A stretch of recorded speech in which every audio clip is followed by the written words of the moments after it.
Okay, at 6:33 with the recording going, I'd like to call the Board of Selectmen meeting to order.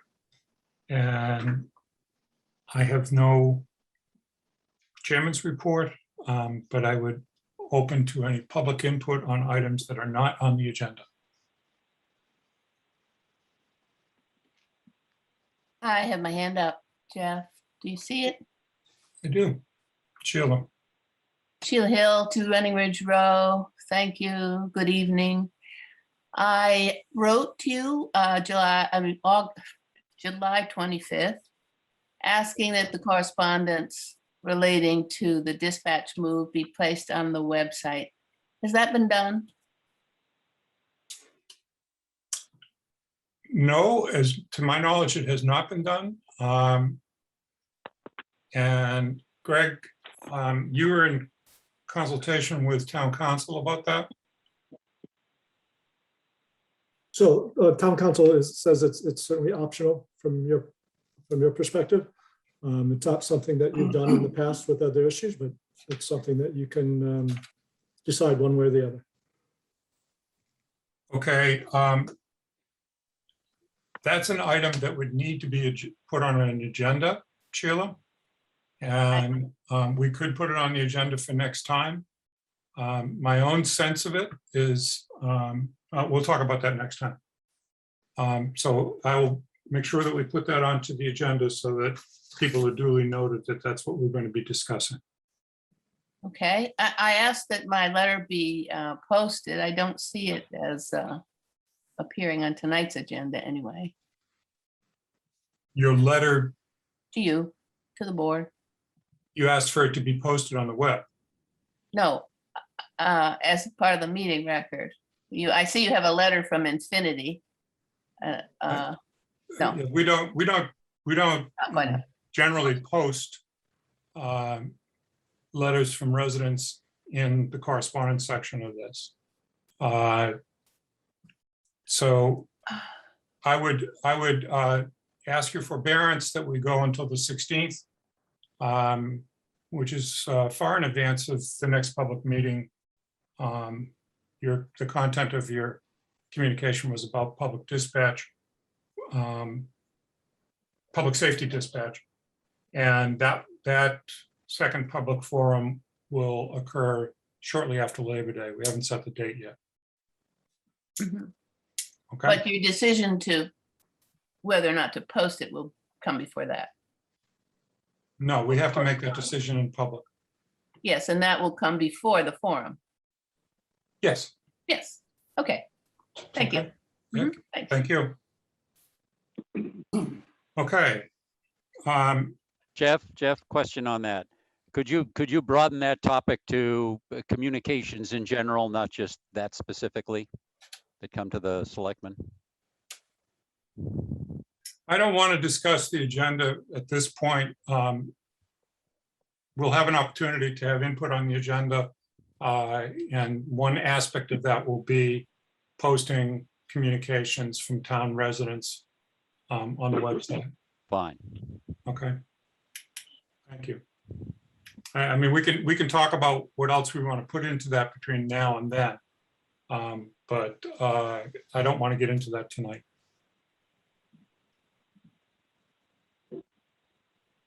Any other public comment?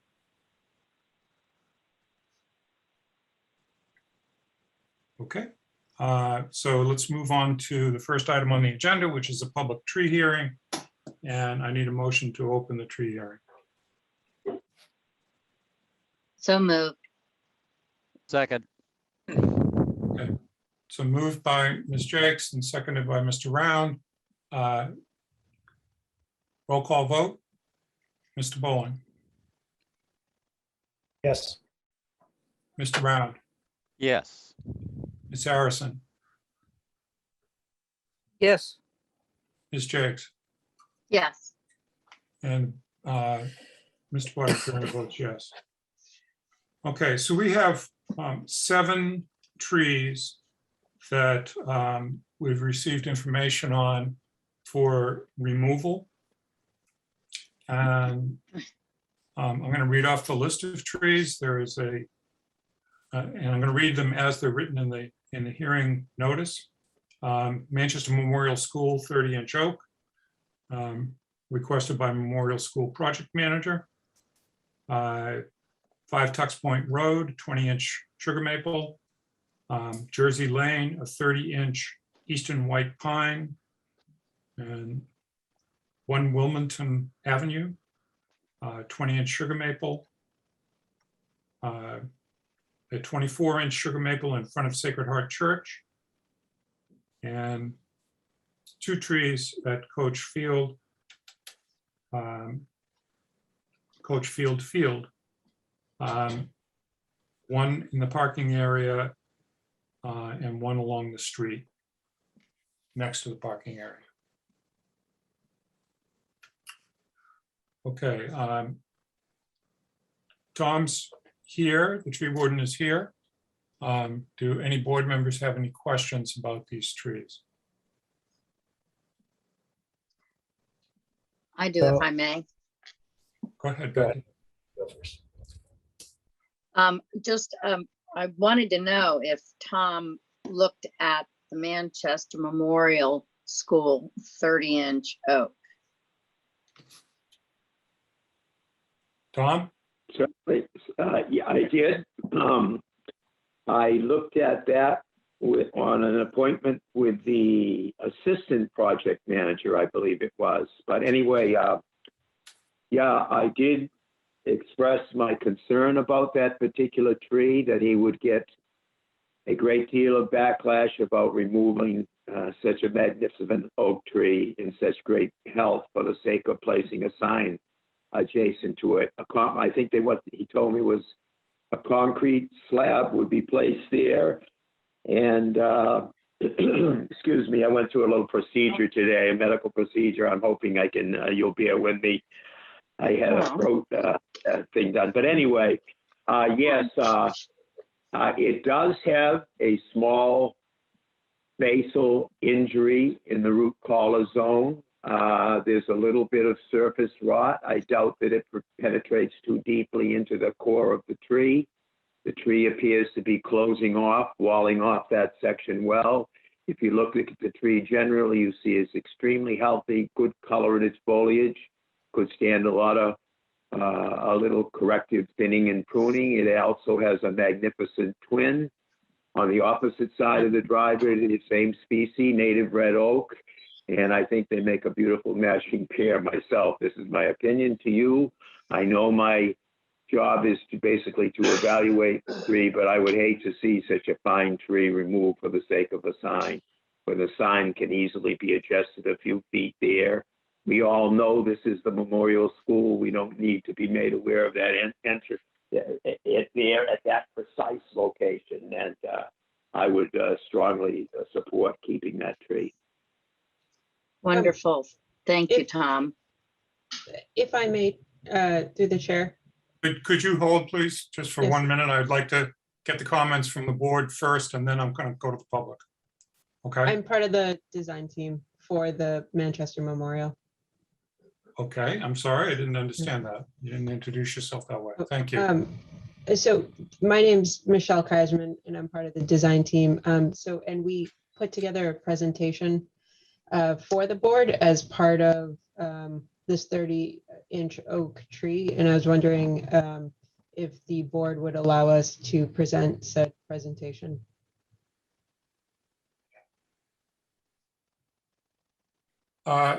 Yes, we will. This item is, this whole hearing is scheduled for 15 minutes. And that was a mistake on our part. In my review of the agenda, I didn't review the timings. And so this tree is an important aspect of it. I'd like you to hold off for just 1 minute though. We have 6 other trees that have been brought up for this hearing. And I'd like to give our full attention to the tree at Memorial, but I'd also like to get the 6 other trees taken care of. If there's any questions on the part of any board member on the Tux Point Road tree, the Jersey Lane tree, the Wilmington Ave tree, the Sacred Heart Church tree, and the 2 trees at Coach Fields Field. Would you please let us know whether you have any questions or concerns about those? Yeah, Jeff, this is Eli. I have of all the other trees, for the most part, they seem fairly straightforward. They look like they're obviously in terrible shape. The one exception is the one in front of the Sacred Heart Church. It's not in the best of shape, but it doesn't look like it's necessarily in the worst of shape. And I'd like to hear a little bit more from any interested parties about that before we make a decision. That's the one that I would have serious second thoughts about removing right now.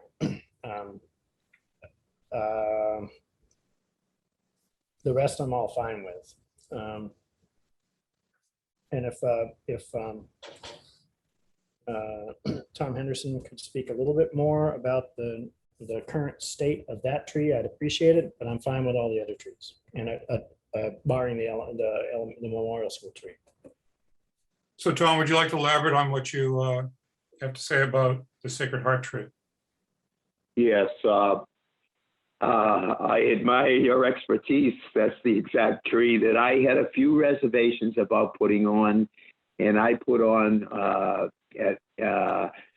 I would evaluate that tree as about 40, 60 as its health, 40% good health, 60% bad health. It's been in decline for several years now. I'm quite certain it has the normal verticillium wilt disease that we find in all these maple trees. It had a matching one taken down about 4 or 5 years ago that was on the other side of the walkway. The tree does conceivably have a little bit of life more left in it. I just thought, in my opinion, it looks so poorly and in such a prime location that it would be a good time.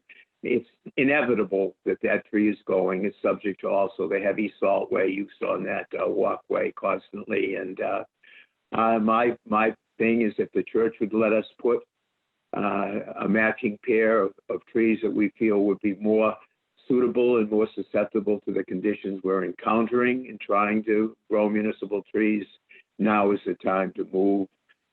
Yes, the tree could continue to struggle on, but it looks so poorly, in just my opinion. And do we have anyone from the church or anything that would show up would be my concern. I was hoping somebody there would speak on behalf of the church if they wanted to keep it going. But I'm so glad you did notice that it's the second tree that I had a few concerns about. All the others, I'm sure, like you have said, are quite obvious to you. They're bad. Several of them I could have removed just as safety issues without any hearing. But this particular tree, yes, I agree with you. It does have a few more years, but as you can see, the leaves are tiny. It's about 50% dead. It doesn't have any major structural things here, but those will develop very rapidly, cavities. And I do believe it has a large included double top in it, which I'm sure there is some rot in it. And when it goes, it was going to start to go very quickly. But its life could be prolonged if that's what you choose to do. Any of the board comments on the trees that don't include the memorial tree, and most specifically on the Sacred Heart tree? Yeah, Jeff, I just have a question in general on the definition of a town tree. A couple of these trees, are they still in public property, or are they on private property, or what? Maybe Tom, you're more familiar. We discussed this, I don't know, about a year or so ago. I can't remember the exact specifications, but I thought it was like 6 feet or 7 feet. I'd sort of defer that to one of the town officials. They established it and said I was just an advisor to the policy. Okay, I'm not arguing the policy. I don't recall exactly what the policy is that we settled on. I think it was about they can explain it 6 better. feet. No, Okay. it's actually 12 feet. Is it 12 feet? I couldn't remember what the number was. Okay.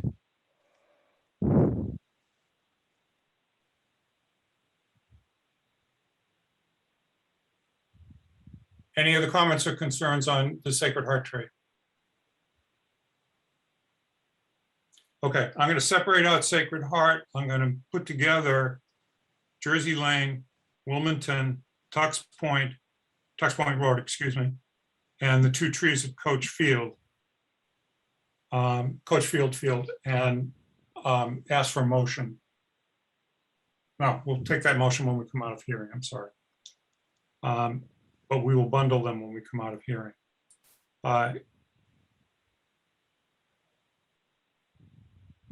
Any public input on those 6 trees?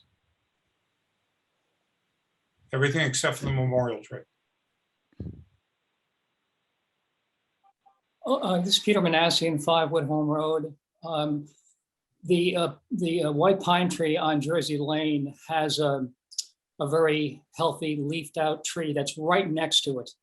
And that in taking that, if that tree is voted to be taken out, I would ask that there be special care given to the tree that's right near it so that it will, in a sense, not be in any way harmed by the removal of the white pine. Thank you, Peter.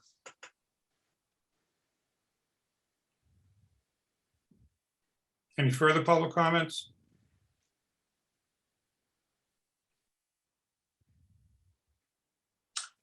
Okay, so let's move on to the memorial tree. And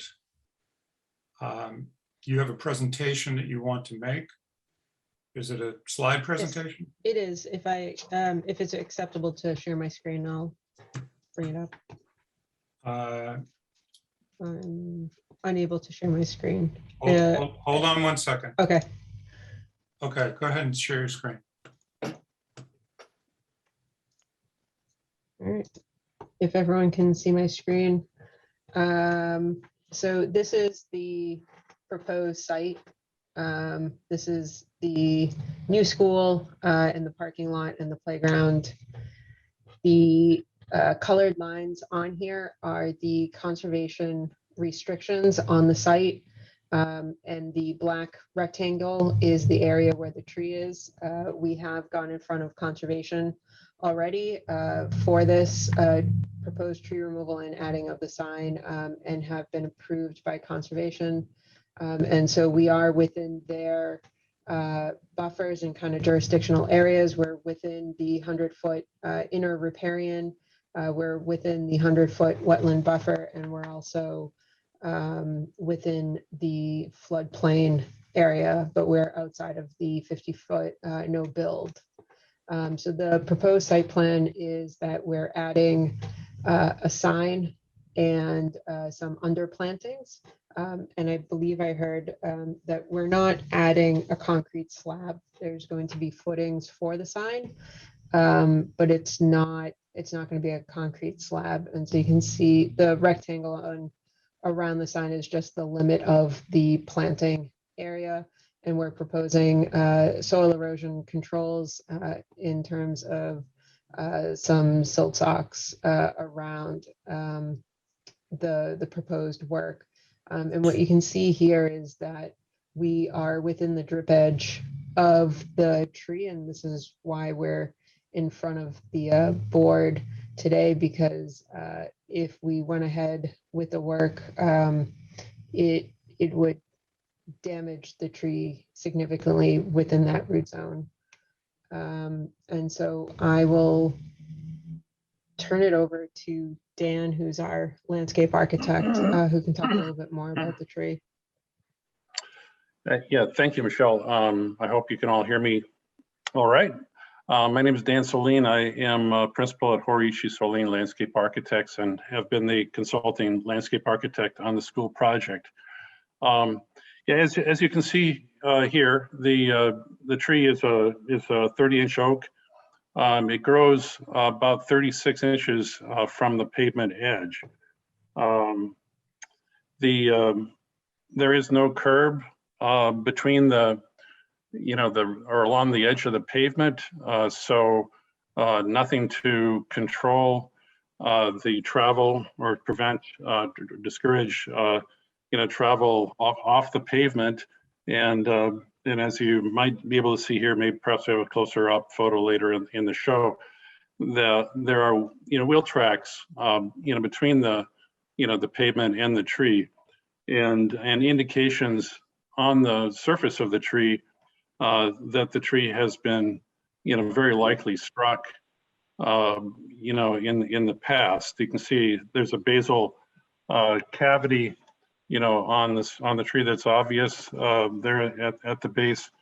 The consultant for the arborist consultant, Dan Meyer, on behalf of the WT Rich, the construction company, has described that as an existing cavity at the base extending into the tree 30% of its diameter, or to a depth of approximately 10 inches.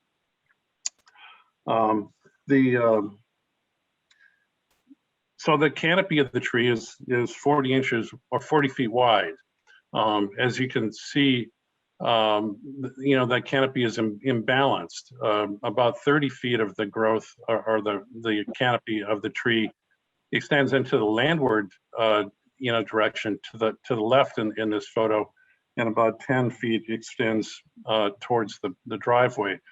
I believe this is an indication that the roots on the pavement side are not well developed, or not as well developed as they are on the landward side, because they're growing under an impermeable surface. So the tree is imbalanced, but otherwise, I mean, the canopy appears healthy, but the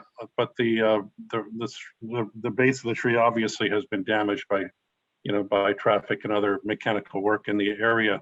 What you can see in this picture is a tree in the distance, which is a similar oak. It was described as a twin.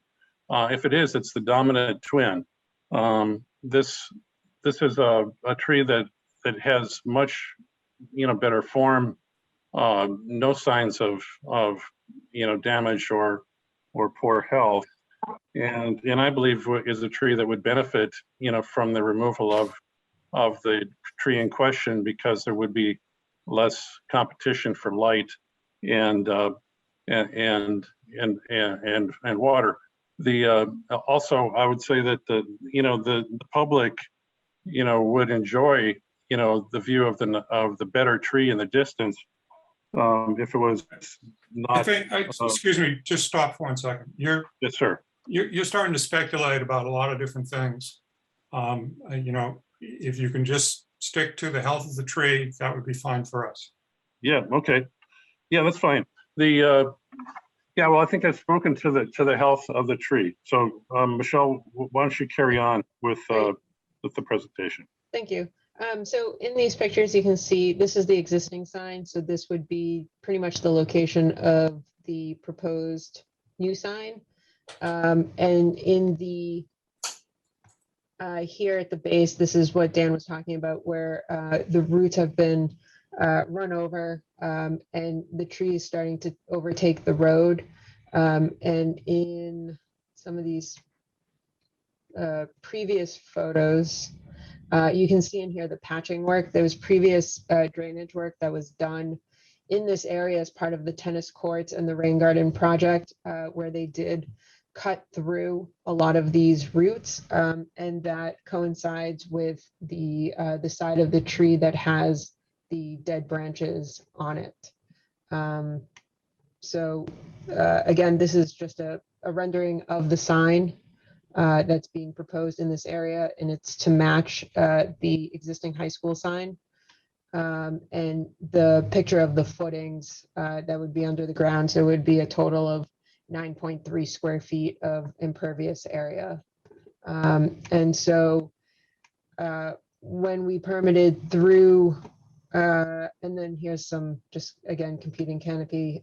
When we permitted through conservation, so for the one tree that we're proposing or would like permission to cut down, we would like to add 2 new oak trees.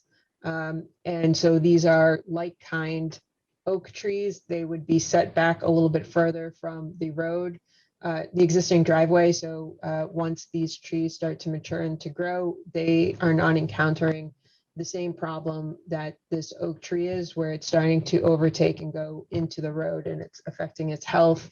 And we're also underplanting the proposed sign as well.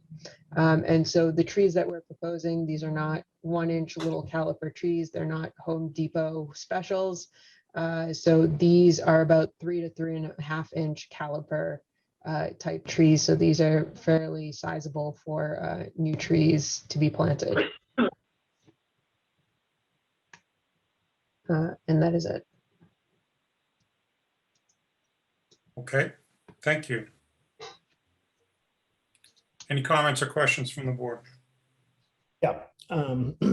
Michelle, in your presentation and prior in the materials that were given to us, it was posited that the sign itself, the installation of the sign will put the tree in jeopardy, just the installation of the sign. And originally, we thought it was going to be put on a slab. That was in our materials. Now it's not. It's going to be on posts. Can you go into more detail about why specifically the installation of the new memorial school sign is going to jeopardize the health of that tree? So I'll ask Dan to answer that as our expert landscape architect. Yeah, sure. Well, the installation of the footings requires, or the installation of the footings requires excavation, beyond the limits, of the footings. The footings would be excavated to frost level, which is about 4 feet, below grade. So there's a significant, area and depth of excavation that would be, required to provide the appropriate foundation for the sign.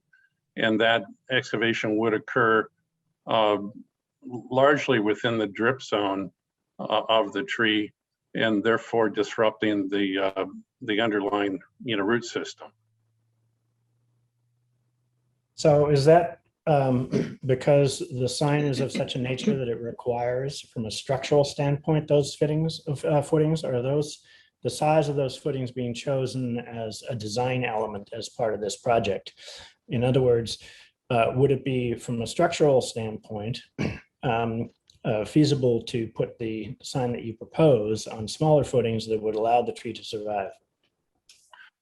I can speak to that. Hi, I'm Dustin Lombardi. I'm the project architect on this. And so the original design did stem from matching the signage that is currently at the high school across the street in an attempt to create a campus feel to the neighborhood with the two schools. So we are matching the style of the piers on the two high school signs, one for the high school and one for the town facility behind the high school. So we're matching the style of those piers, which is kind of dictating the size of the masonry columns that we have to support this sign, which, and because of the soils that we have in this area, is requiring the type of footing that we have. So we did look at alternative options that would have had a less impact, but then they wouldn't match the sign at the other buildings. It would probably match more in style with the stick framed sign that is there. But even with modern construction, even to do a sign that's similar to what's already there with a post, we would still probably need about an 18-inch sonotube footing that is going to go down below frost. So even minimizing that sign to something less dramatic would still require us to do some sort of excavation and digging in that area that maybe wouldn't damage the tree as bad, but would still cause damage to that roots. So we did look at other options, but the preferred option is to match the signs in similarity to what's happening across the street at the high school. Dustin, could you tell me if there was any consideration in the design of moving the sign across the entrance road to the side, where across the entrance road, much further away from that larger oak that's on the right? Across the road, we have the problem of the other tree, but we also, across the road, fall into the no build zone of Concom. We're on the cusp right now of the no build zone, so we really can't cross the road and put it on the other location. But there is a larger, much healthier tree across the road that we feel we would infringe on even if we could build over there. We did look at moving it up the driveway further, but the expense of the sign to not put it on the street edge, the purpose of it is when you're coming on the street, you see the sign. So if we moved it up the drive aisle 40 or 50 feet, then you don't really see it from the road. We didn't think that the expense of putting the sign there made sense because it's really a moniker for the building. We actually looked at even moving it to the other entrance but it's one way. So we'd actually be putting an entry sign and an exit. And so then we thought that was going to confuse people because they were going to see the entry sign there at a do not enter. And we were afraid that it was going to cause traffic problems if we had the main sign at that entrance. So we've been looking at this thing for almost a year as to where the location could be. And this original location was chosen because it was where the original sign was, and it matched the style of the high school tree, the signs across. But it's not really, we're not really planting it. We don't need to take the tree down to plant it where we do. Our thought is that when we do the work to install these footings, it's going to damage that root ball, and the tree might not die right away, but there's potential for us to cause more harm to that tree that's already being caused by the street on the other side. So we had approached this as, yes, we're removing a nice tree, but it's going to allow the other tree to grow better, and we're going to put back 2 trees of the same, if not better caliper of that tree eventually. And we are designing a 50-year school, which will hopefully be here for 80 years. So there is time to see those 2 new trees mature to be as nice, if not better, than the tree that we're currently there replacing. Any other comments or questions from the board? Yeah, I have a question about the entry road. Now, I assume along with the new school, they're going to redo the entry road as well. Is the footprint of the entry road going to be the same as it is right now? And it's pretty close to that tree. It is going to be roughly the same size, but we are going to have to mill and repave that existing pavement that's there. So we are already going to be doing some digging and excavating on the root side that's underneath the road. So there, and you can see, as Michelle pointed out, they had already done some work there when that rain garden was put in. So those roots were already damaged once, and we will most likely scrape any of the roots that are on the top and damage them again when that asphalt gets put in. Okay.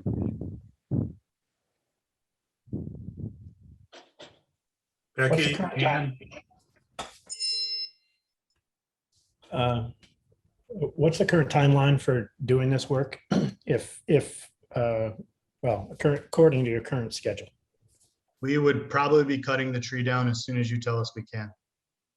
So within the next couple of weeks, they're trying to start this week, work late August, but the tree would probably come down in the middle of August.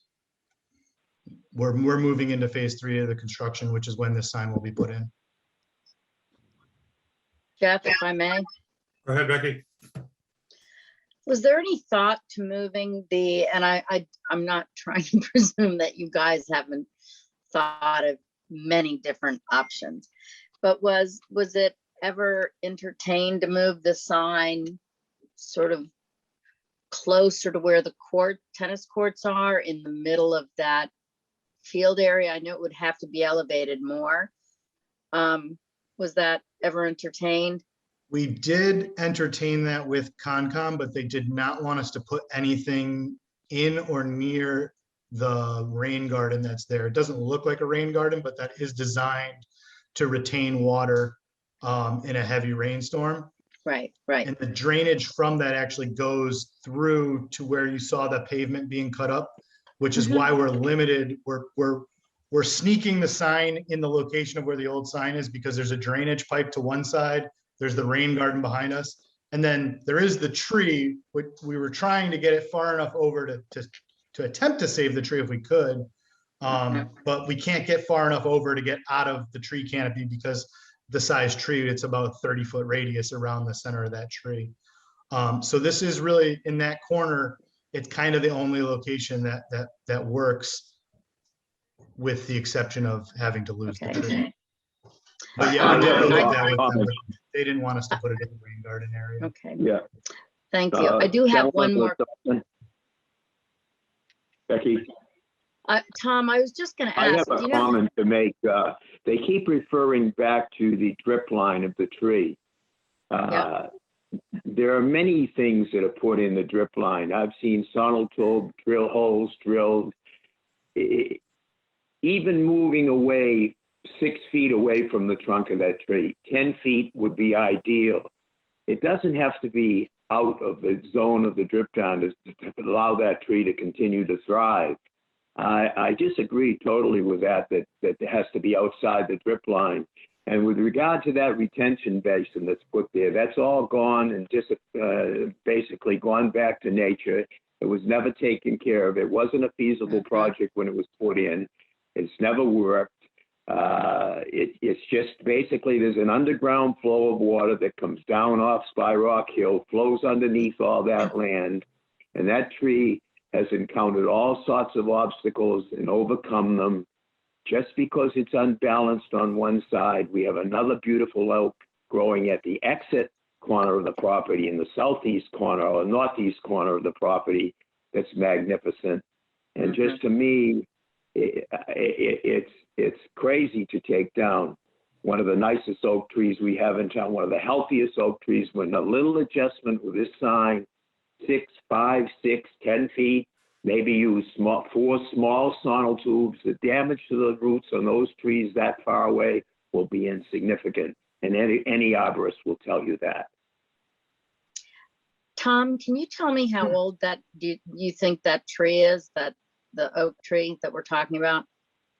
Yeah, I don't believe that tree was planted. I believe that tree may be a volunteer. That was a farm, the old Parsons farm.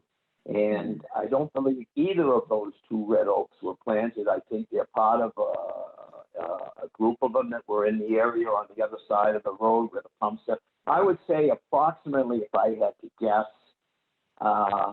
at least 75 and maybe as much as 125.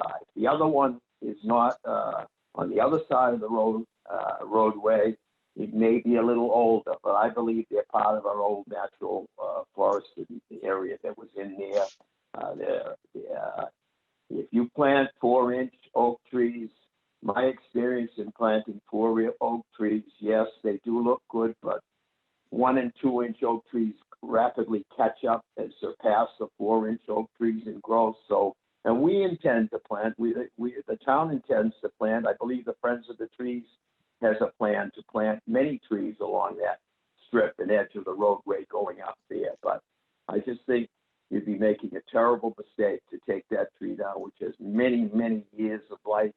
And if done carefully and excavated carefully, using smaller 12-inch, 4 small 12-inch board drilled sonal tubes, rather than bringing big heavy equipment. Yeah, if you bring a big backhoe in there or something, naturally you're going to damage the tree. But that tree is never going to fall over. It's in a protective area. It's low and squat as compared to the one on the other side of the road, which is much taller. If those trees have adapted to the situation they're in, they both receive pretty much the same amount of light. The one there receives the morning southerly, southeasterly, easterly light, and the one on the other side receives more of the afternoon light. And that probably accounts for why it's a little taller and a little different shape. And just to characterize it as having a poor shape and this and that, every tree, once it gets out in the open, changes its shape a little in its growth pattern.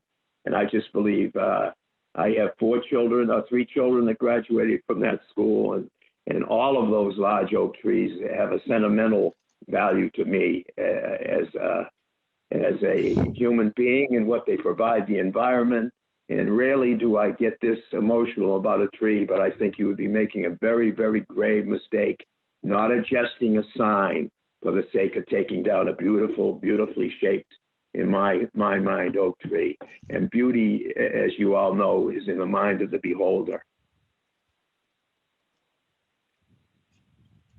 Okay, thank you, Tom. Any other comments from the board? Any public comments or questions? If I may, one of the comments was about moving the tree further, about like 10 feet away further. If I can share my screen again. This is the site plan that we submitted, and this is the location. You can see the location of the tree. If we shift it to the right slightly, it would be sitting on top of a drainage structure and a pipe. If we move it to the right of that line, we would be sitting on top of an electrical conduit. And then again, as Dustin previously mentioned, if once we start moving it further up the hill, then again, you just don't see the sign, and it kind of defeats the purpose of allowing people to understand where the school is and the driveway and the entrance is.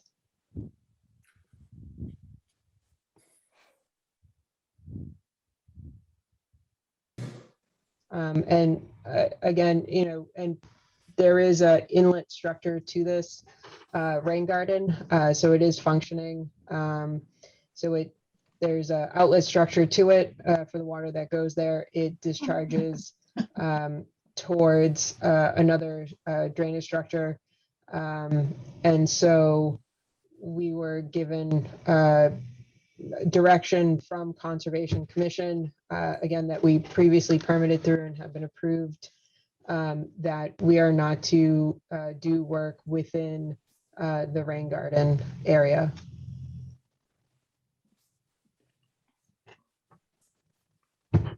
Okay, Jeff, may I please? yes, Becky, and then I want to ask again for public comment. Michelle, are you able to straddle any of the conduits if you're not putting a slab and you're just doing footings? It's no, so if we start doing that, it would damage the pipe, and then if there's to be any maintenance to it, it would disturb the sign in any future. So essentially you would have to dig out the sign to do any repair work if needed to the pipe. And each pipe has bedding that it's set in, so it's not just a pipe in the ground. There is a trench cut out for these. There's specific bedding material that goes into those. So straddling the sign over the drainage structure would disturb that as well. Okay, thank you.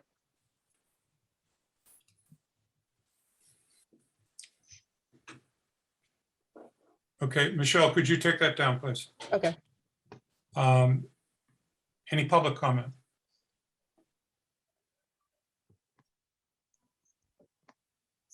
Peter Manassian, 5 Woodhome Road. So what we have here is a 30-inch oak tree that's perfectly healthy. And you've heard what Tom had to say. And and according to the new town tree policy, it's 2 feet away from being diameter-wise from being a heritage tree. So it's a significant tree. Peter, Secondly, if in fact, Peter, it is a 30-inch tree. I'm sorry, what was that? If in fact it is a 30-inch tree, I don't want to get into Okay, a discussion about that, but the one across the way looks definitely like a 30-inch tree. This one does not. okay. So since we don't have to worry about the Olympics here, things like form and style are not of consequence. We don't have to worry about whether it lines up with the sign up the street, and we don't have to worry about whether or not the form is a little bit, the shape isn't great. We're not rating the tree that way. We're rating the tree on the points that Tom made, and I think that's important. What I understand that the group, that the design build team, the architects have looked at other options, and maybe the creativity needs to be reevaluated. Why are we locked into the scale of the sign? Given the fact that the space there, the school is not hidden by groups of trees or whatever. The school its presence and its entrance and exit is very open. Most people in town know where it is. And so does the scale of the sign have to be the size that it is in order for it to simply communicate something that we already know, in a sense? Okay, thank you, Peter.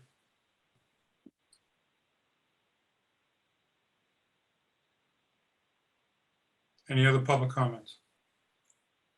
And I've got Jeff, I got one last thing I'd like to point out. Peter? Yeah. Hold on a second. I just asked for other public comments. Sandy Bodmer Turner.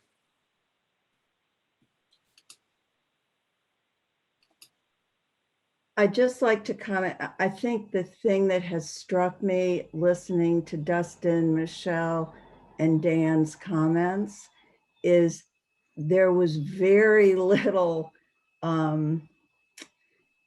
this is a tree that's been here for 75 years. It's basically healthy. It didn't feel like there was an all-out effort to try and preserve the tree.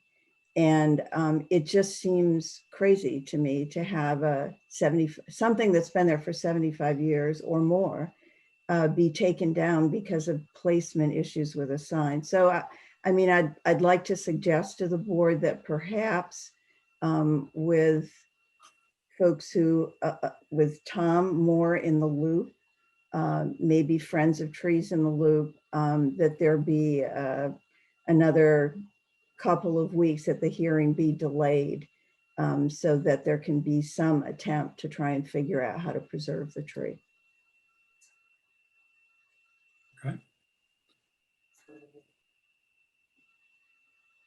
Zimmermeyer.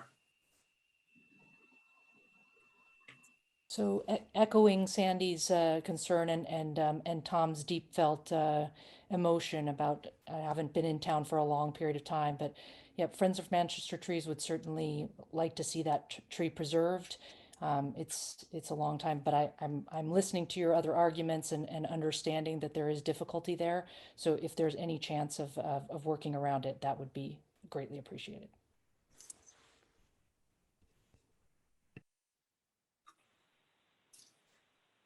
Avi?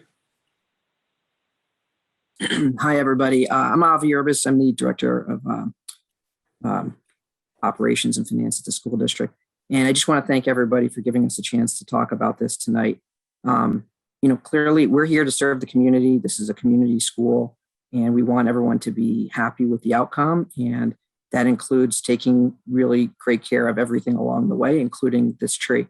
I can just tell you that we've had many, many conversations about this and the best way to proceed over the course of a year.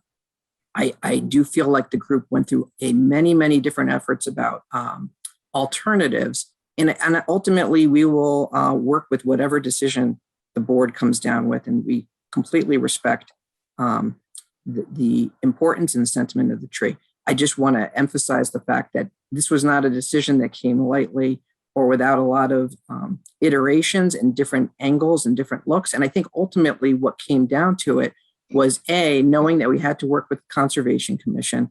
And on that note about the area not being maintained, we did just have an approval from Conservation Commission of that rain garden a couple of years back. So they did give that their stamp of approval for how that's functioning. But in terms of the alternatives, I think we were trying to make sure that we thought ahead and didn't do something that would just lead it to be damaged a couple of years down the road. And then once the project is done, you have a serious problem that's a lot harder to address. So I think we were just trying to be proactive. I know that it may feel callous. It really was not our intent. I think we're trying to think about what can we do. And by putting in 2 trees that we thought would be very substantial, hopefully signal our intent to have an outcome that leaves us with a 50-year school with a better solution down the road, hoping that we don't damage the tree in the process. We definitely looked at smaller signs. We would be fine with that if that's the direction we go. We just, at the end of the day, need some type of an alternative. And so I'm hoping that whatever comes out of this process, we have something that we can actually do, even if the tree stays there, so that, for example, people who maybe, I know in town, a lot of folks are familiar with the school, but we have all sorts of visitors and all sorts of people who come through. The sign provides some function. So if we're going to have one, we just want to make sure whatever we end up with can work, can be installed, doesn't fall down quickly. So it will need to be stabilized, and whatever is the best solution for the tree to make that feasible, we will absolutely work with. We've had a lot of minds trying to figure out what that is. And we thought that this was the best option we've come up with, not because we are trying to get rid of the tree, but we thought that this would be the best way to go. So if we can help further as you go through the next steps, please let us know what we can do. You'll find us very open to your feedback. I wish there were more ideas that we had already, but we're open to your comments.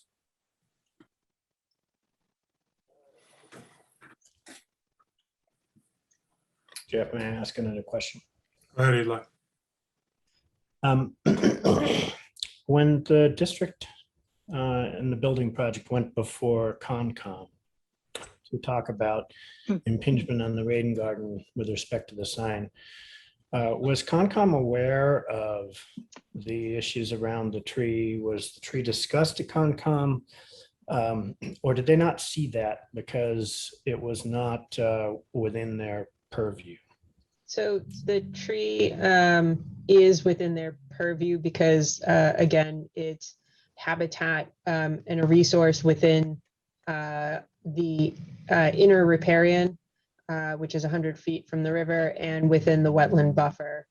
And so their direction has been, they wanted to make sure that the tree provides certain function in terms of shade provided, food source, because it is an oak tree, acorns, there is, squirrels live in there, birds use it. So they asked us to provide the 2 new trees so they're like kind, so it replaces that lost habitat. So we're providing the 2 new oak trees, and that would be the similar function to what the single oak tree provides. And then as the 2 new trees mature, it provides additional habitat and resource within their jurisdictional area. I'll also just add to that. We actually went to Concom twice for this sign. The first time was under the assumption that we would be able to not affect the tree. But after design and all the other processes that we went through with trying to move the sign or minimize the sign, we determined that yes, we could put the sign where it was, but that long-term would probably damage the tree. So we thought it was appropriate to go back to Concom to make them aware that the tree would most likely receive damage from the sign. And that's why we wanted to propose removing it and putting new trees back rather than just moving forward with the sign and potentially damaging that tree 5, 6, 7 years from now. So we did actually go back there twice once we realized that we probably were going to cause damage to the tree. I have another suggestion, if maybe this might satisfy everybody involved. If I may put that forth, perhaps we could have DPW mark out where this drain is and mark out the conduit where this electrical line is, and look at it and see if we can possibly put these footings in and save the tree, and have another site visit after that's done. The tree can come down anytime if the tree fails. There's going to be no significant in the next 10 years cost except cost of rise in material. It's the same amount of labor involved taking that tree down if it has to come down. To speculate that all these things are going to do damage to the tree, I've seen trees do amazing things, and especially a tree as healthy as this. And I appreciate very much the school, the director of the school is getting involved and saying he's willing to work to try and save the tree and have a comparable sign. It doesn't have to exactly match, but I think we can come to some sort of a reasonable compromise here and at least give another look at the site and see if we can come to that conclusion and try and save this magnificent tree, really.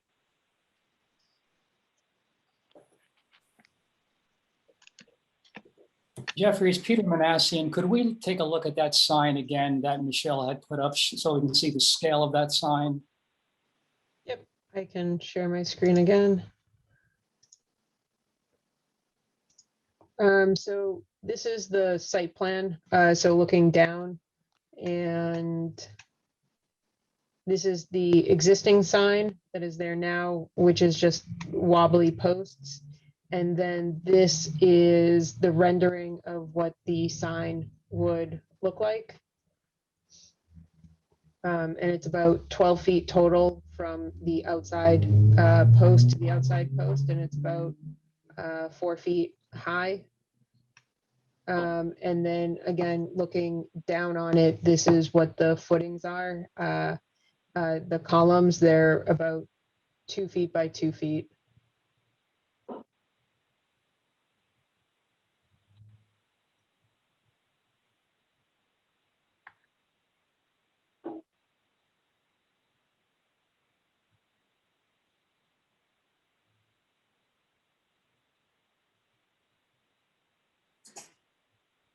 How far beyond the columns does the footing extend?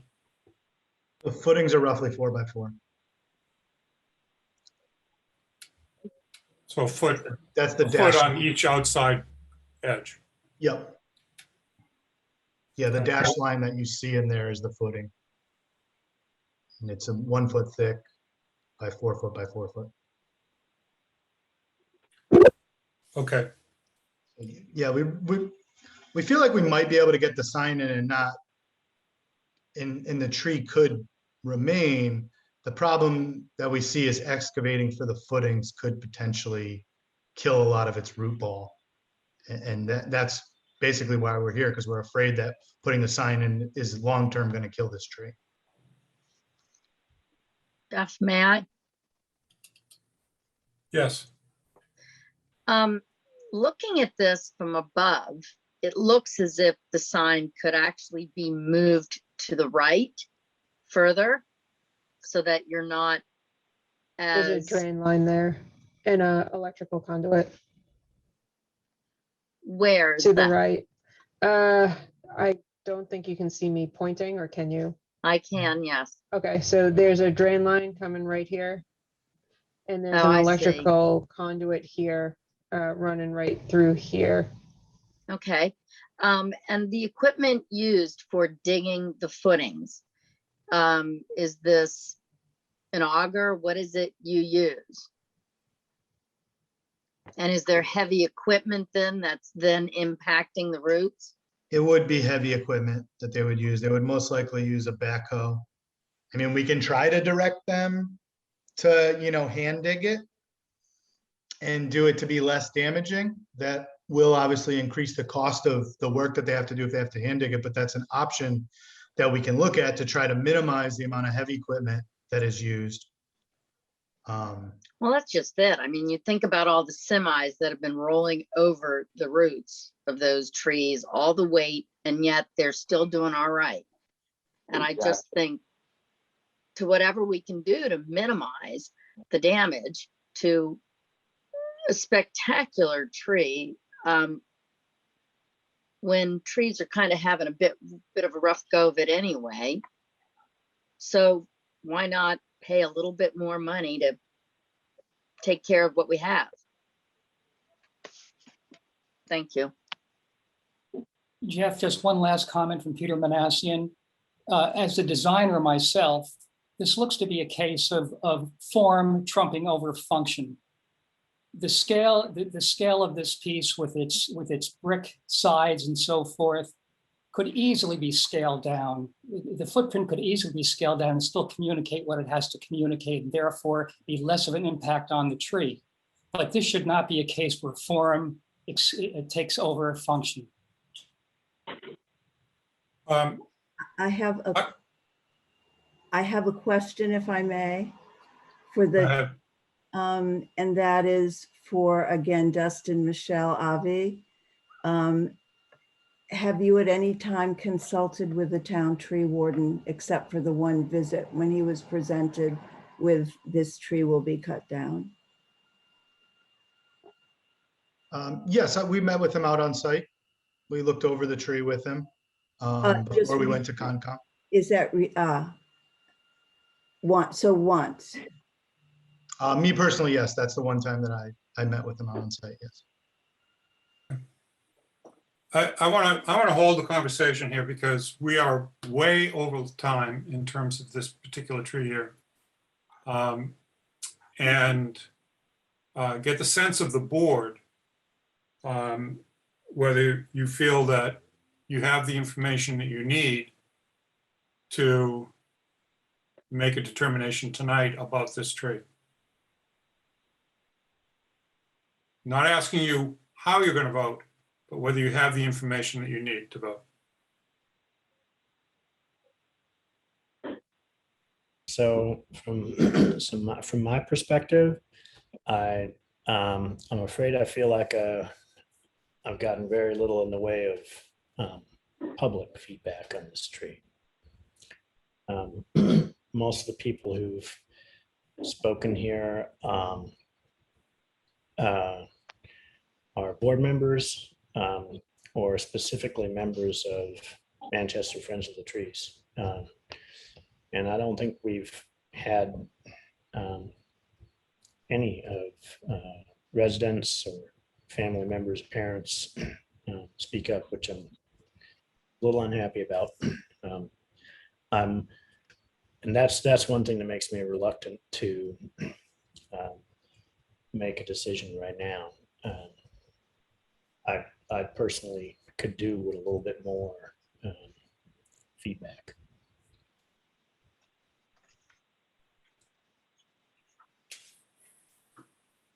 John?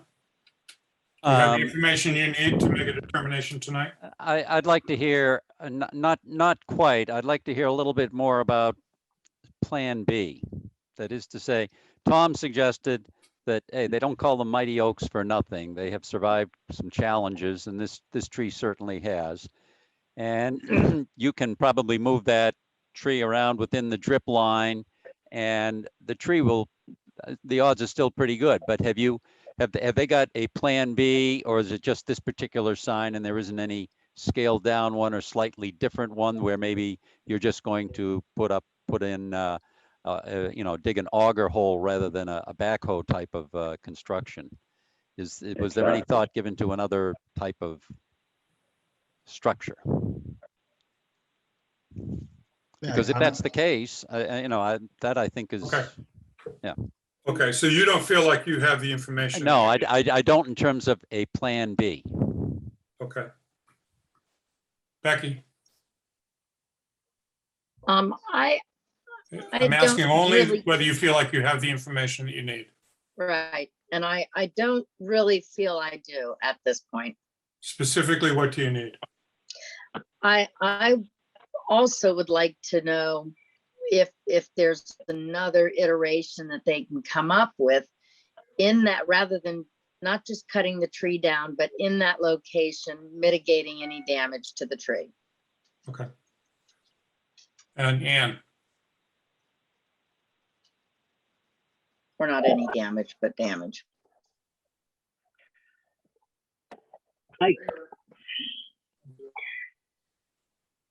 There doesn't seem, I agree with Eli, it'd be nice to hear from other people in the public, and I'd also like to know whether it'd be possible to move the electrical line and the pipe rather than take down the tree. Okay.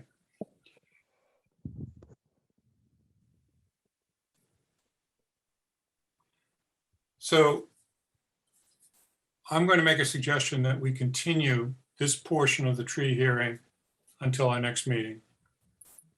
And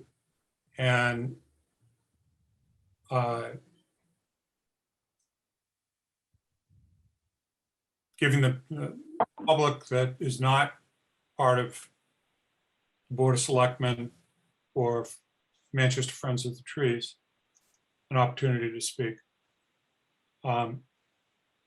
Giving the schools and the architects an opportunity to come up with perhaps a different construction approach that would do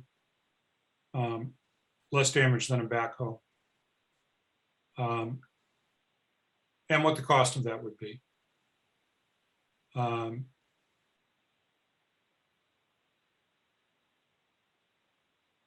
And to postpone it so that there's an opportunity for Tom Henderson to meet with the designers to talk about options and alternatives before our next meeting. Our next meeting is the 16th. I understand that this is a 2-week delay in the construction of the sign. And that you guys have been doing an incredible job of keeping on time and in budget. But I would like to really recognize the gravity of the situation in terms of taking out a healthy, essentially healthy tree that can be, it could be saved. So can I get a motion from the board to continue the hearing on the memorial tree until August 16th? So moved.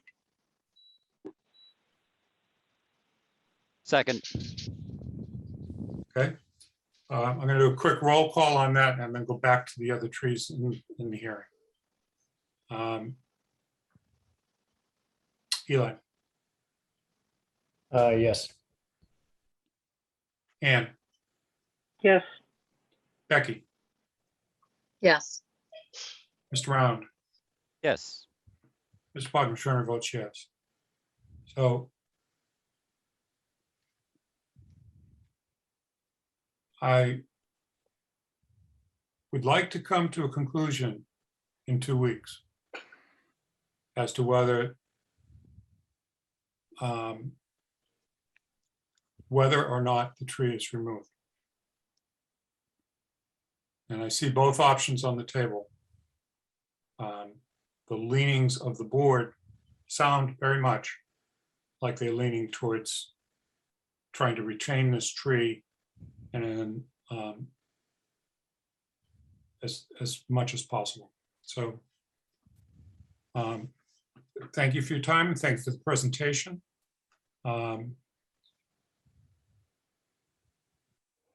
If you contact the Board of Selectmen's office, they can give you information about how to reach out to Tom Henderson, our tree warden. Okay, I'm going to move to the other aspects of the tree hearing and ask whether there's any other information that people need on those trees, or can we close the hearing and take a vote?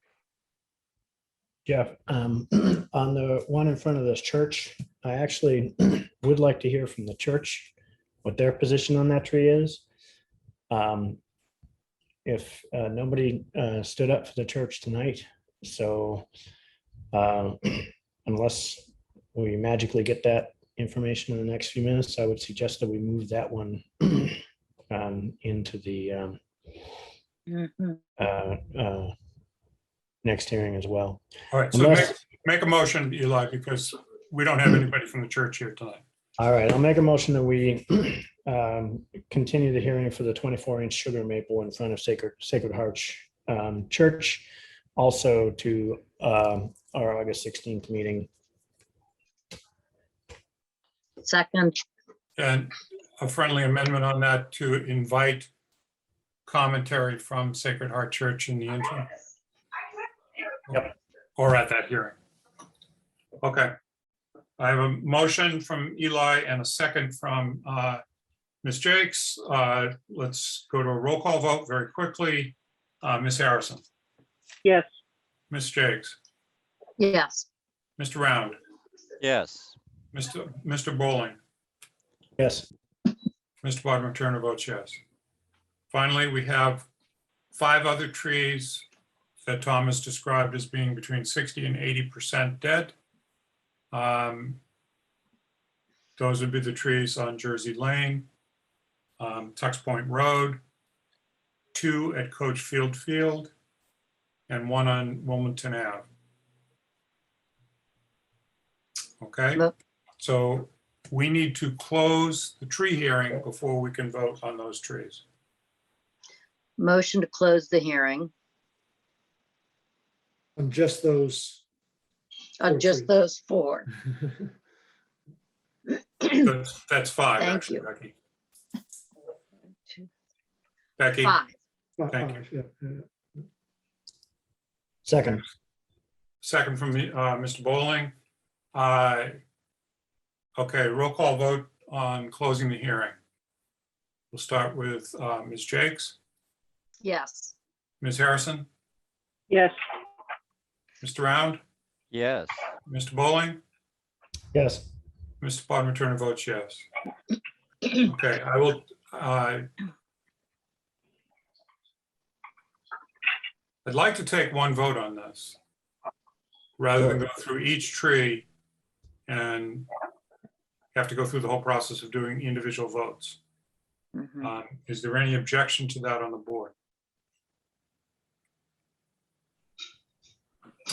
I'll make Okay, a motion. I'm sorry, You want a motion? I want a motion.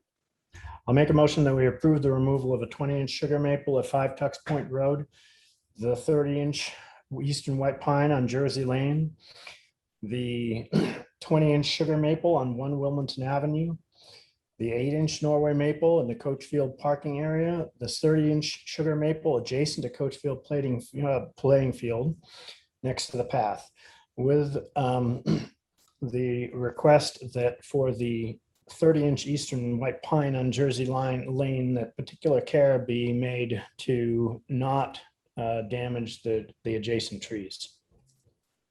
Second. Okay, moved and seconded. Any further discussion? Roll call vote. Mr. Bowling, Yes. Mr. Round, Yes. Ms. Harrison, Yes. Ms. Jakes, Yes. Mr. Bodmer Turner votes yes. Okay. That closes the public tree hearing. We're way behind. And we have board and committee interviews. So we're going to start with the Council on Aging and So Jennifer. Jennifer had to leave. She had a commitment that she had to go to. So she is available on the 16th, if we can reschedule that. Okay. I don't see his name on my board, but is Christopher Wood Kelly? I've never heard of him referred that way. Is Woody here? He is. He is. He's at the He is. bottom of Now the I list. see him. Okay. Woody, would you please unmute yourself and tell the board why we should consider you for a return to the Community Preservation Committee?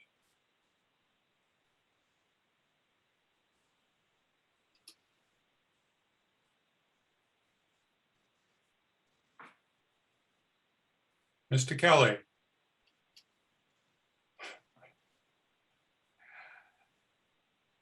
Okay.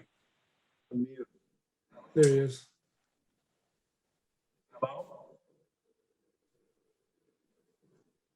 Hello.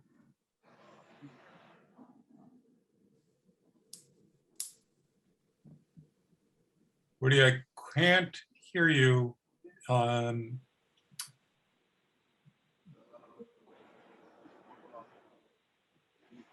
You're unmuted. Can you turn up the volume on your audio?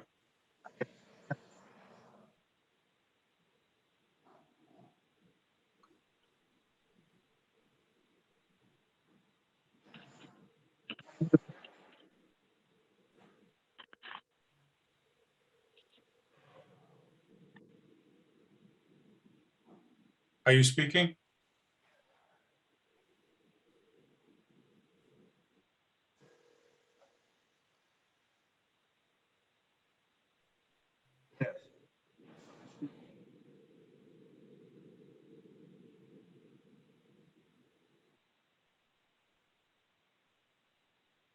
Okay. We have a technical difficulty here, which is, I don't know whether anyone else can hear Woody. I can't.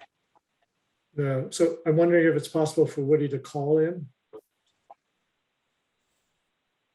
There's a call-in number on the agenda as an alternative to using the computer. Woody, could you do that? And we will come back to you once you call in.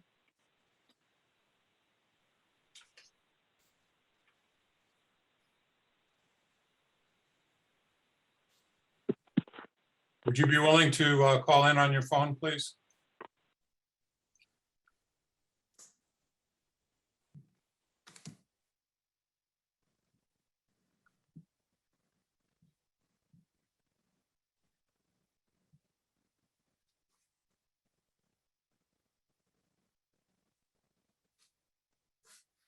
While Woody's doing that, I'm gonna take up the next item because it's a fairly quick item. Just for Woody's information, I'm sorry, in the chat, Tiffany posted the phone number to use. Thank you, Greg. The next item on the agenda, before we go back to Woody, is the Downtown Improvement Committee reappointment of Carly Cook. And I think that the issue here is that we had misinformation that Carly was not wishing to be reappointed and have since been told that she does. So, Greg, is there anything else that we need to do aside from take a motion and vote on this? No, that is what's before you. Okay. So I would entertain a motion for the appointment of Carly Cook, the reappointment of Carly Cook to the Downtown Improvement. Make a motion to appoint Carly Cook to the Downtown Improvement Project for a one-year term ending in June of 2022. Second. Okay, moved and seconded. Any discussion? Fine. Let's do a roll call vote. Ms. Jakes, Yes. Mr. Round, Yes. Ms. Harrison, Yes. Mr. Bowling, Yes. Mr. Bogman Turner votes yes. Were you making any progress with the phone? Give me a thumbs up or not.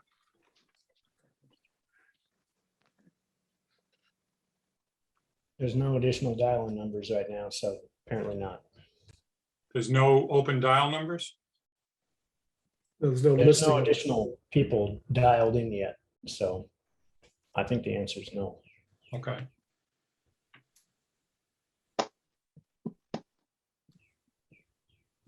Does Woody need to sign off on his Zoom? No, you can do both. You can do both, yeah. Okay. Let's move on to the consent agenda. We have the meeting minutes for the Board of Selectmen from July 22nd and a long document from the Historic New England Review. From Historic New England, reviewing preservation restrictions on land that's being transferred to Essex County Greenbelt.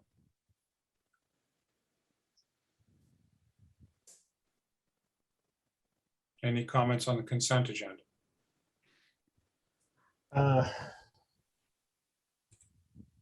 Sorry, I'm realizing I'm not quite clear on something. Was the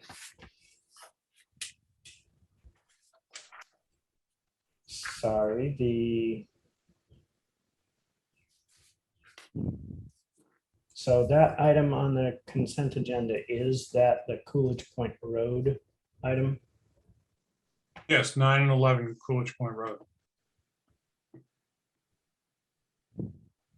Okay. So it's not precisely a review of conditions, it's the request. It's a request for conservation restriction on the property itself. Jeff, who reviews What? that on behalf of the town?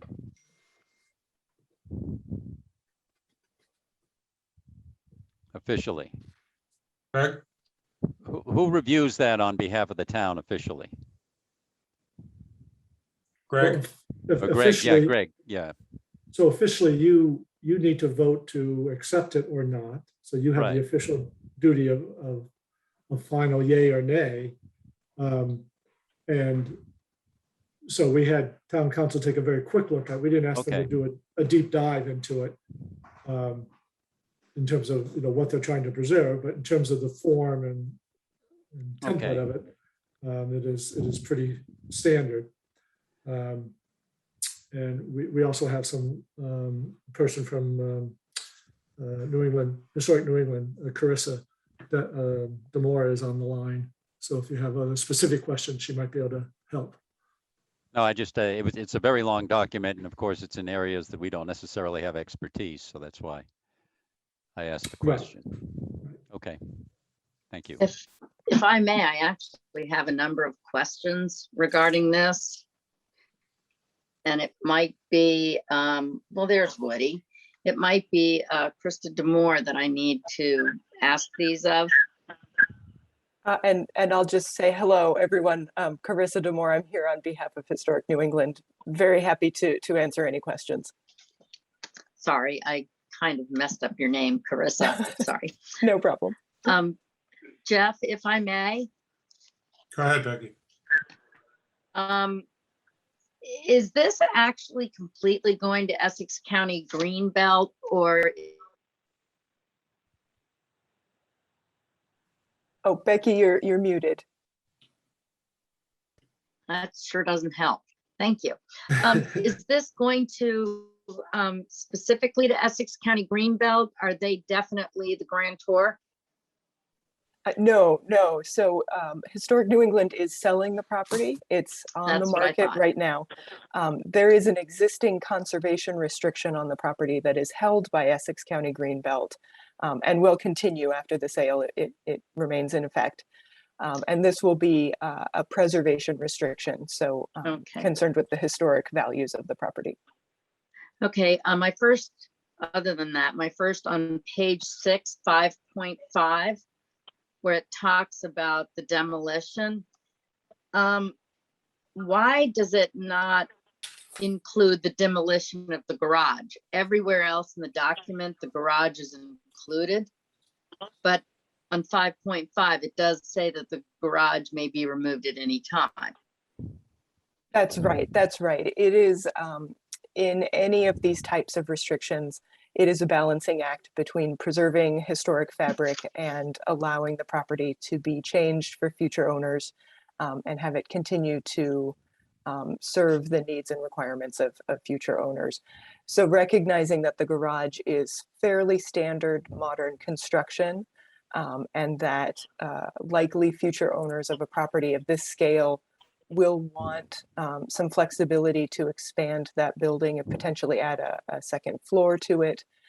We are allowing that existing garage to be removed. That was done in consultation with an architect and looking carefully at the frame of the building, recognizing that expanding it in its current construction would be a significant challenge. So the house itself will be. Sorry. Go ahead. No, the house will be preserved, and there's also a small shed that has some historic value to it next to the house. Those will both be preserved under these restrictions, but the garage can be removed. There's nothing in that provision. If I could, I'm sorry, Becky, are you done? No, well, that's with that one question, but go ahead, Jeff. Okay, I want to stay for the moment on that particular provision. There's nothing in that provision that deals with an act of nature that would cause for the demolition of the house. That's correct. There is another section of the document that deals with that type of substantial casualty. Okay. Because I focused in on this because of the garage issue that Becky's talking about as well. I'm sorry. Go ahead, Becky. Okay. On page 15, in section 14.2, what is non-exclusive jurisdiction. Forgive me, I'm looking for the exact. It's the fourth line of the first paragraph on 15. That's correct. So in theory, if this document needed to be litigated in a court outside of Massachusetts for some reason, this would allow that to happen. Oh, all right, okay. And then on page 27, it has the date under the second Commonwealth of Massachusetts with Ann Harrison. It's on this blank day of blank 2013. We might need to amend that. Yes, and I apologize. The name of the chairman is also wrong in this. This was put together right prior to your most recent election. So I have corrected the pages, and I'll make sure that 2013 is corrected as well, and that will be right when you actually sign them if you choose to approve the document. Okay. There was one other thing, but I can't find it. So there we go. Well, thank you for answering my questions. Do any other board members have questions?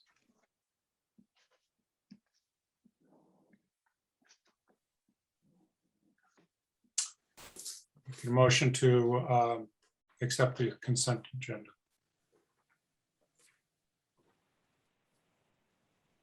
I'll move that we accept the consent agenda. Second. Moved by Mr. Bowling, seconded by Ms. Jakes. Any further discussion? Okay, roll call vote. Ms. Harrison, Yes. Ms. Jakes, Yes. Mr. Bowling, Yes. Mr. Round, Yes. Mr. Bob Turner votes yes. So with those changes, we'll be able to sign off on that document. Thank you. Thank you all very much. Thank you for your help in clarifying those issues. Okay, what are you back? I'm sorry for the technical difficulties. You don't have to apologize. We're glad that you're here. My question to you was, would you please share with the board what your interest is after so many years of having participated in the CPC, of coming back onto that town board? Oh, I have 19 years of experience working on CPA issues. 5 of them, it took this town 5 years to vote the CPA in. And I include those in the 19 years. And I think all of you know my time in the CPA, and I believe it's been a successful time. And we have an open seat, and Sue Thorne and I were co-chairs together, and we worked very well together. I'm now back in town, and I'd like to continue to add to what I can do to the town. It's as To simple the as town, that. Woody, or for the town? For the town. Thank you. Okay, any questions from the board?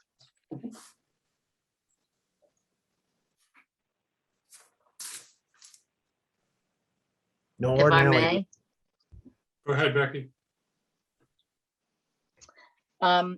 Woody, do you have any time constraints in terms of ability to give your time to the CPC?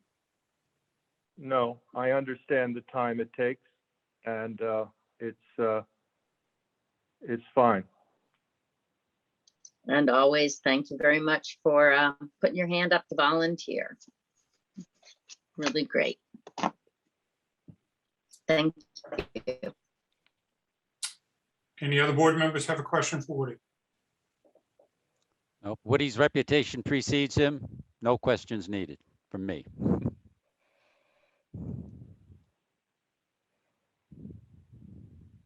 Eli? No, I was going to say essentially the same thing, so I'm all set. Okay, Ann? No questions.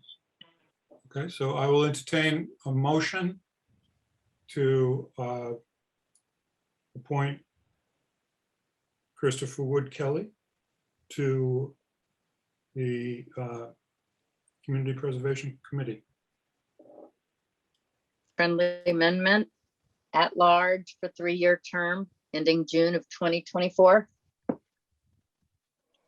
You want a 3-year sentence, Woody? Not a problem for me. That's the opening. Okay. The So amendment is accepted. And So so moved. moved and seconded, Mr. Round. Yep. Okay, any further discussion? Roll call vote. Ms. Jakes, Yes, Mr. Boland, thank you, Woody. Yes. Ms. Harrison, Yes. Mr. Round, Yes. Supervisor Turner votes yes. Welcome back, Woody. Thank you very much, everybody. Okay. This was a short agenda. We still have correspondence. A letter from Xfinity regarding further changes, particularly to the services that they offer to Spanish-speaking folks. Town Administrator's report. Okay, thank you, Jeff. Yeah, quickly, I can run through these. Most of the information is really just FYI that I provided. Obviously, along with the rest of the country, we are anxiously watching what's happening with COVID, with this Delta variant. And so far, we're doing okay. We have had some small number of new cases in town. I think we had 3 new cases in the past week. So it does bear watching, and the Board of Health will be talking about the variant and whether or not we need to be thinking about additional actions or not at their meeting next week. So as I say, it bears watching, and we'll continue to try to stay on top of how things evolve here. I will say that the vaccination rates in town continue, are quite good. We don't have 100%. It would be wonderful to get there, at least for those who are able to. So we just continue to encourage people to get the vaccinations they haven't already, and to consider whether or not they want to wear a mask when they are indoors in public settings. You have your workshop scheduled for next week from 2 weeks from Saturday. This past Saturday, so August 14th, we are looking to hold your workshop, goal setting session, and need a decision whether or not you think that should be on Zoom or in person, given the rise and the concerns over with the Delta variant. It may be prudent to continue your Zoom sessions, as much as I would love to have us in person. So a decision on that this evening would be helpful, so we can get that finalized and start making plans. Jeff reported on the pump track and some subsequent discussions he has had with Parks and Rec, and we'll be putting that back on the agenda for the 16th, your next regular meeting. And on the good news side, we were able to go back out to bid for the Tux Point floats and the new gangway that's needed, and got a much better price, significantly lower than the first time around, by allowing a much longer time frame for that project to be constructed. So we do have a competitive bid, and that's within our budget, original budget, And we'll be getting paperwork and final approval to you soon. And that project will start at the end of this boating season and be ready for next boating season. So I'm pleased that that has progressed.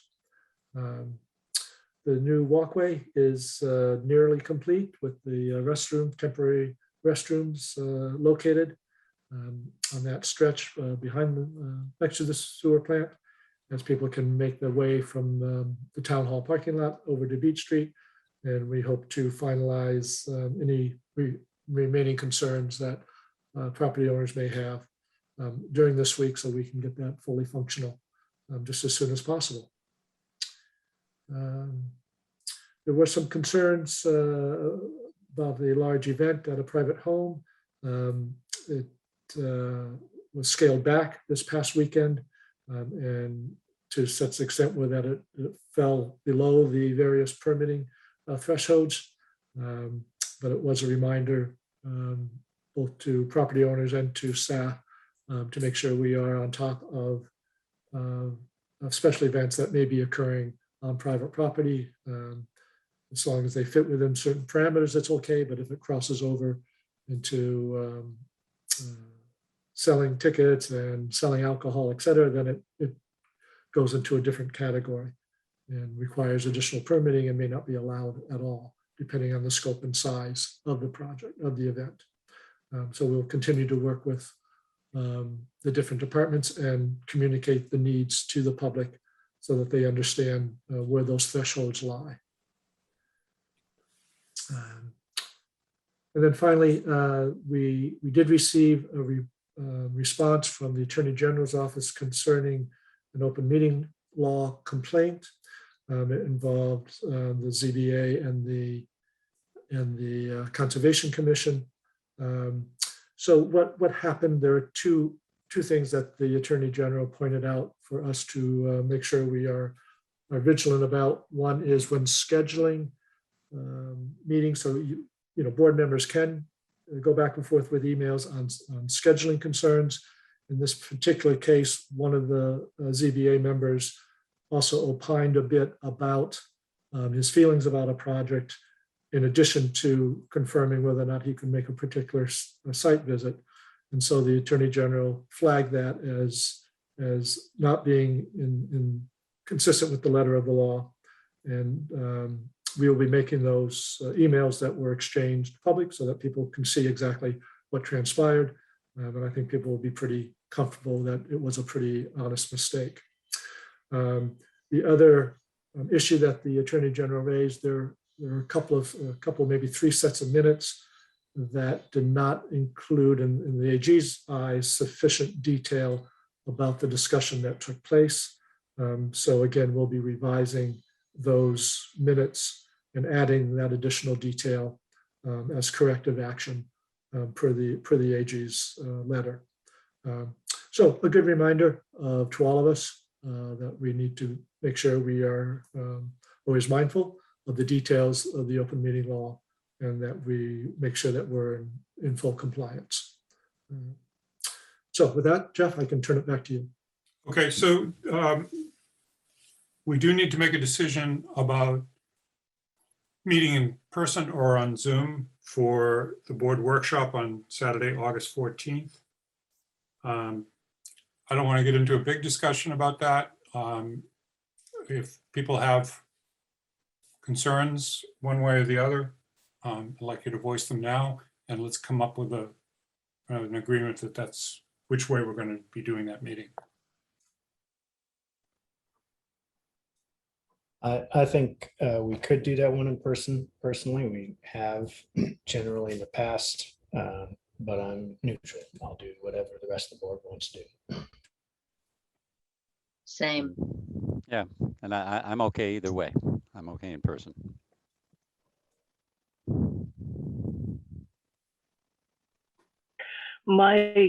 If I may, Go ahead. Yeah. my concern is I'm perfectly willing to do whatever I need to do to be there in person. But if COVID comes up as more of a concern and we change our mind, it's going to be inconvenient for me. As most of you know, I will be in probably on Mount Desert Island somewhere. It's 5-hour drive. I can pull in some. I may be able to make it without driving, but my only concern is if we say it's going to be in person and I make all of the arrangements to be there in person, and then at the last minute we say, oh, COVID is coming up faster than we thought, so let's not do that, then I will probably have inconvenienced a number of my friends. When I made my statement about being neutral on this topic, I had made the assumption in that statement that all of the board members were all actually originally planning on being in town on that weekend. So if we're going to have to significantly inconvenience a board member, I wouldn't be asking for board members to do that. I agree. I'm happy to Zoom.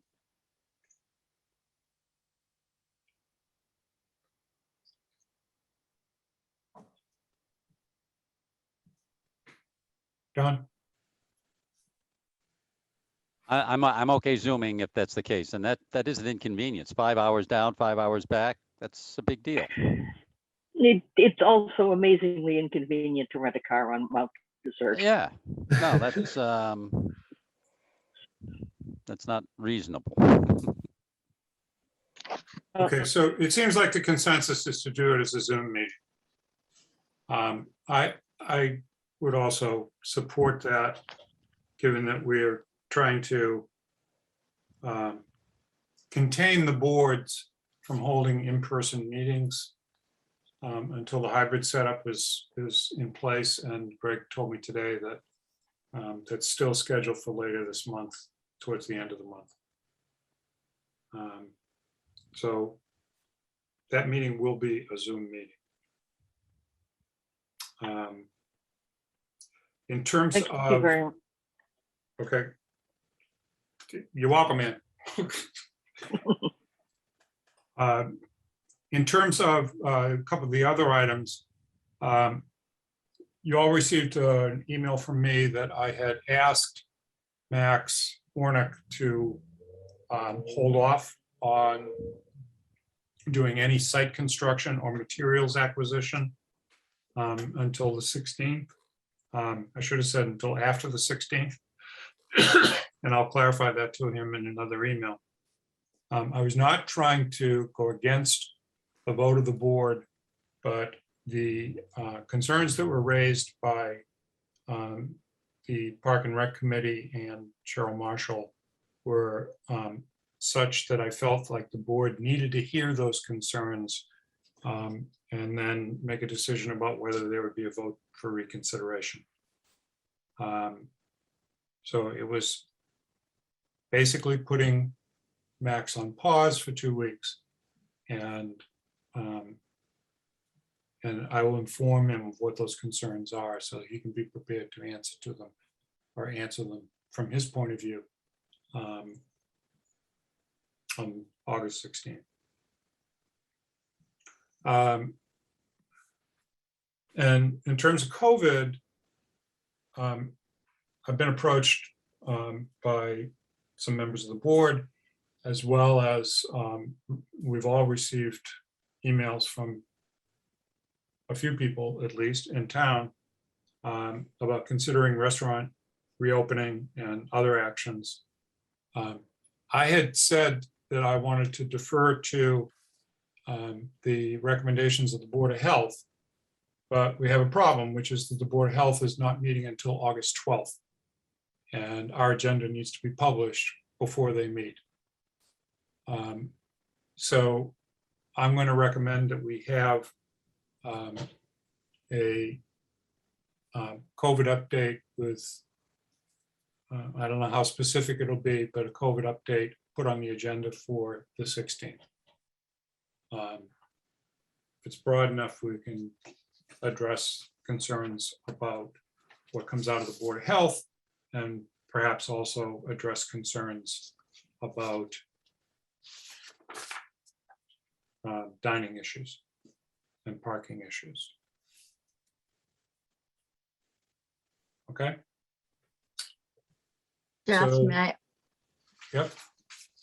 Um, I just want to know if for that, we could also have current guidelines from the state regarding outdoor dining and alcohol. Yep. We'll definitely research that so that we know what they are. Okay.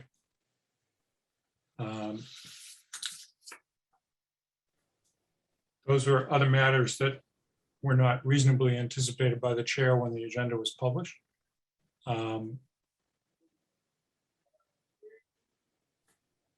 I think we can entertain a motion to adjourn unless there's any other business that the board is concerned about.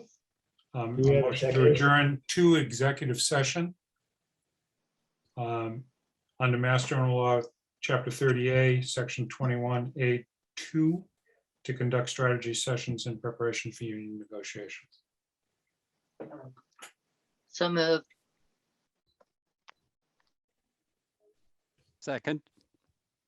And moved by Ms. Jakes, seconded by Mr. Round. Roll call vote. Ms. Harrison, Yes. Mr. Round, Yes. Ms. Jakes, Yes. Mr. Bowling, Yes. Mr. Bob Turner votes yes. So we are now going into executive session.